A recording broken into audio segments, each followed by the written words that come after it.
Okay, so it's been a while since I've made a video on really anything, but I've had some questions asked of me in the last month or so, and I also wanted to address a little bit of a change I made with the way do some of my setups here, so I wanted to do that in this video. Hopefully, I can make this a quicker video, but if it's longer, you guys have watched my 2 hour long videos, so nothing new there. So what I'm going to do is first I'm going to explain the two things that I want to address, and then I'll show you some examples. So the first thing that I implemented into my method is basically I really try to now focus a lot on the 8 exponential moving average on the daily chart here. So the way that I use that is if I see a candle open or have a tail on this daily 8 EMA and make a nice move off from that, this is an okay move. This is a really nice move. I really, I really hold that move to be, um, I should say, I consider that one of my criteria for entry now. So before I used to say the market needs to be above the previous day high. The stock needs to be above the previous day high. It needs to be showing relative strength. All of that is still true, but I did not have this rule before. I did not have the rule that it needs to originate on the 8 EMA. Now, I also say that it can originate on an SMA, like breaking through an SMA, like let's find an SMA break here. Let's say this candle right here on October 26th. You know what? That's after earnings. I don't really want to do after earnings. Let's say this. That's the that goes off the ADMA too, so that's not a good example. Let me see here. Okay, let's use this. Or let's use this one. So this is a gap down here through the SMA, I would say, okay, I can go short off from this. Now you look at this and you say, whoa, what about this green candle? Well, it opened here, so I would have been out as soon as I saw a gap down in the morning. I'd have my order in to close the position, and as soon as the market opened, I'd be out of that trade. So that's an example of that. So that is just one of my additional rules I've added. The reason why I added it was that I had between December and honestly a little bit in November as well, but the examples I'm going to show only start in December.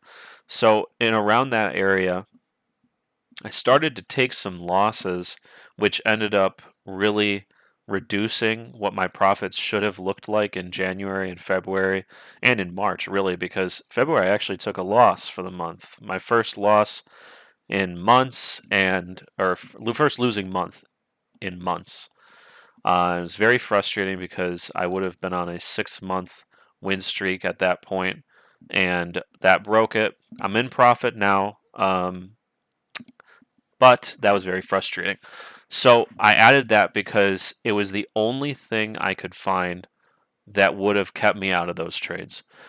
And what I did to analyze this was I went back over, if I'm remembering correctly, I think it was the last 6 months, maybe I even went back a year, and I looked at all of my trades. I looked at every single one of them, and I said, okay, let me get rid of all the trades. First, I went and looked at the losers, and I said, let me see which of these losers would have still been a loser if I never opened the trade, if it wasn't originating off that 8 EMA. Now, once I got rid of those losers, my profits over the last 6 to 12 months doubled. And I said, okay, what am I missing here? Because that seems a little too good to be true. And then I realized, oh yeah, of course there's a lot of trades that you end up making money off from that still don't originate off that 8 EMA. So let me go back again and go over all of them and get rid of the ones, just completely delete the ones that do not originate off the 8 EMA. So I did that, and then it was a much more realistic number. It was a 50% gain from what my actual profit was of what my potential would be. So if my potential profit was $10,000, it was 15,000. That's not the actual number, but you get the idea. So I did that, and that's how I came to that conclusion. My next thing that I'm changing is I've said before in previous videos that I use the daily uh, LRSI to exit positions for a loss.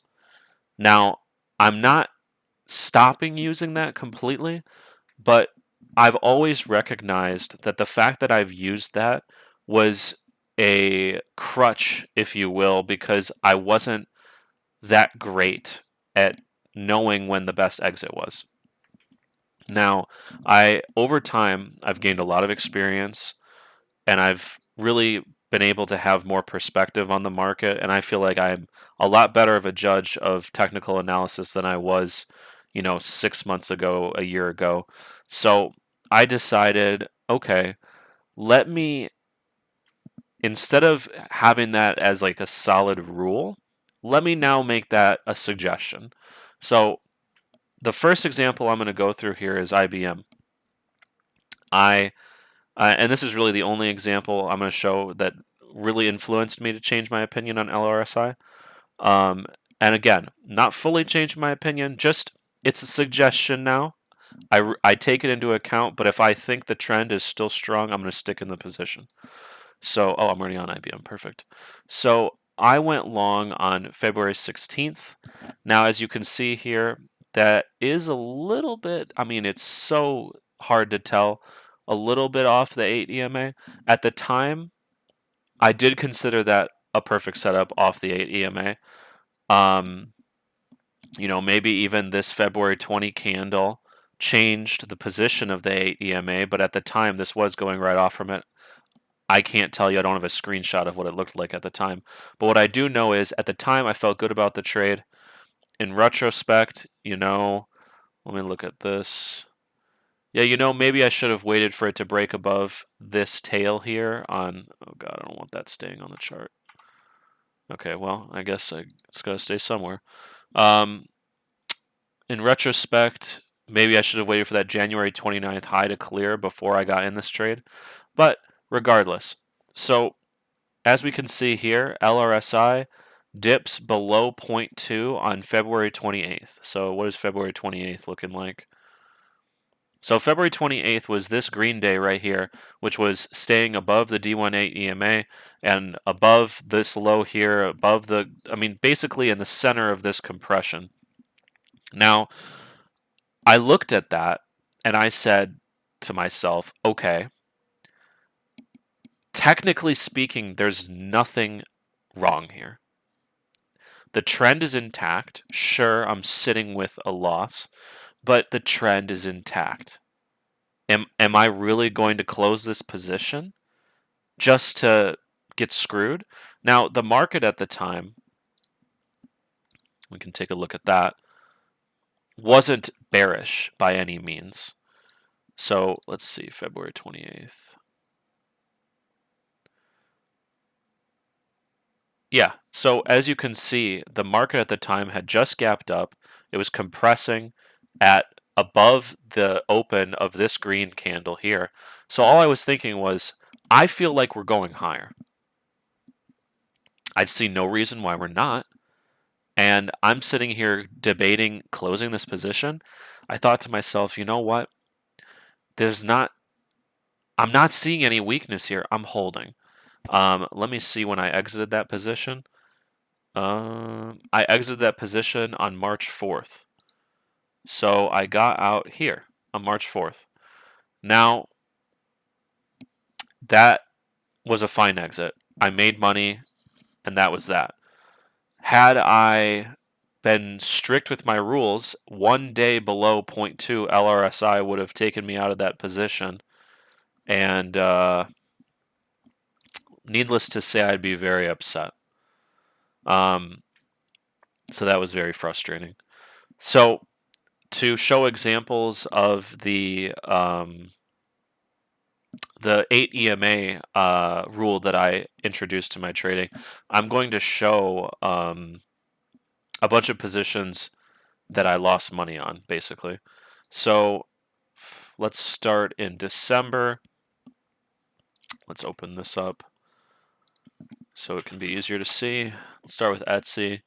On 12/19, I think that's this, I bought Etsy on the breakout above this compression here. As you can see, the 8 EMA is here. It's floating up in the air. The reality is this. There's two concepts from this trade to learn. One is when you get a gap up, it's going to test that gap. Probably don't want to swing a gap up. That's the key. This is all based around my method. So if you don't know what my method is, or not necessarily my method, because relative strength and relative weakness is Pete's method. And I learned from him and I learned from Harry. But the way that I like to trade it, I prefer to swing. I'm learning day trading, but I'm going slower at that because, it doesn't pay the bills for me yet. But this kind of setup here is a totally okay day trade to make. Gap up, relative strength all day. Sure, yeah, it pulled back later in the day, and that's why you have a candle looking like this, but who cares, right? The whole point of a day trade is your entry is pristine, your exit is pristine, you're not looking for as much as you're looking for on a swing basis. So you don't need the daily chart to be absolutely perfect. So with Etsy, there's that gap between the 8 EMA and the open of that candle that violates my new rule. And I exited that position on January 2nd for quite a loss. Next one is Shop. I entered that on the same day. Let me see here. That's August. Why is that August? December 19th. So, yep, same exact situation here. We've got, you got to pretend that none of this price action after exists. So we've got, relative strength, we got earnings, we got this red line here is the AVWAP-E, so that's AVWAP earnings. We've got it riding it, break above, stacked, not necessarily stacked candles, but moving up, compression, compression, compression, breakout, little tiny compression, and I saw this as a breakout of the compression. Now, yeah, sure it is, but if it was a breakout above the compression starting on this candle, I know it's got a lot more strength. I'd be willing to swing it. I did swing it, and yeah, considering I'm talking about it right now, you know what happens. I exited that also on January 2nd for a big fat loss, and that was a rough trade. Again, this setup here on December 19th of last year, there's absolutely nothing wrong with day trading that. Because day trading, you're getting in with the very specific entry, timing it correctly, and you're getting out before the day ends. Even if, let's say, you totally screwed everything up, you didn't buy off a pullback, you bought at the high of the day, $79.99, and you sold it at the close for $78.35. That is what, $1.60 or something like that? That sucks, but I lost. This is a Shop. I lost $4.37 per contract on that position. So I would take $1.60 over $4.30 any day of the week. But yeah, great day trade, not a great swing trade. After this, I'll give some good examples of swing trades so you can get the right idea. So another one which was very, very, very stupid was mRNA. I bought that on January 8th, which I think is right here. Yep. So like I said before, you know what? This isn't necessarily an example of not trading off the 8 EMA, but this is an example of you need to take the loss when you're wrong. You had to break through the SMA, it's over. You're done. You're out of the position. I stayed way too long in this, and I suffered greatly for it. And that's what happens when you're trying to protect your wins and you're not just trading technically. I mean, that was extremely stupid. So that's actually not even an example. Let me think here. Let me pull this up. I'm not sure if this is an 8 EMA one, but I've got it highlighted here. It was in this on 2-2. Yeah, no, that was a horizontal resistance issue. Let me see if Amazon was 2-9. Nope, that was fine. Huh. This is actually goes to my point of holding. Just paying attention to LRSI is not necessarily the answer because I usually buy contracts about a month out, so that means my contracts I bought on 2-9 expire on 3-9, which is all the way over here. So if let's say I got in on the high here, even with decay, there's no way I wouldn't have a profit on February 29th. No way. Or March 1st. There's no way I wouldn't have a profit, even with as much decay as that would have. So in reality, this wasn't really a bad setup per se, but like the fact that I listened here is actually worse because this held. This held all these tails down here. I mean, that's a sign of support. So there's a lesson in and of itself. I think Google was another horizontal resistance issue on 2-9. Yeah, that was horizontal resistance right there. I wanted to get above that level. It didn't, and yeah, it bit me in the ass. Okay, so I'm just going to show some good examples here. So in March, I have not yet taken a trade that I've had to take a loss on. We'll see if that happens. I'm in one short right now, which is annoying me, but we'll see. Let's look at ASML. Or was that the 1-day trade I had? ASML 3-1. No, that's great. Look at that. So I got out of this the same day I took it, just because I had a $10 profit on the position. So am I not going to take a $10 profit? Plus, the thing with this month has been I've kind of gotten this feeling that the market might be pulling back here, so I wanted to be a bit more conservative this month. So most days where I've had nice profits, I've taken them that day, which granted I've been debating if that was the right decision or not, but it doesn't matter. So the point is here, all of the elements that I've mentioned in my previous video, that is SPY above the previous day high, we can, oh nice, we're getting a bit of a continuation on SPY today. Let's look at 3-1. Okay, so this is a clear move above the compression here. So checkbox there. Then we've got this breakout of compression. So we've got all of our checkboxes there. Then we've got my new checkboxes, which is moving off of the daily 8 EMA. Yeah, that trade made good money. Same day I took Netflix. Let's see. Yep, so that was a nice move as well. Even if I had held it overnight, I could have closed on the open for an additional profit, but I closed it that day. I think I reached my profit target on that. It wasn't a profit target; it was a technical target. But because does this line even exist? I don't know, man.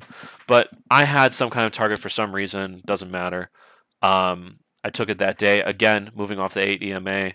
Let's see. Let's look at something else. JP Morgan on 3-4. That's fifth. Okay, yeah, look at that. So we've got a tail right on that 8 EMA. We got a breakout above these two candles, and yeah, I closed that one the next day. So I closed that one this day for a 0.9 profit. Not bad. Let's see, one of my bigger winners here. Just trying to look. Maybe I took on 312. I took Netflix. Let's see what that looked like on 312. That looked pretty decent. This is so the thing about this is when the line is in the middle of the candle, you can look at that a couple ways.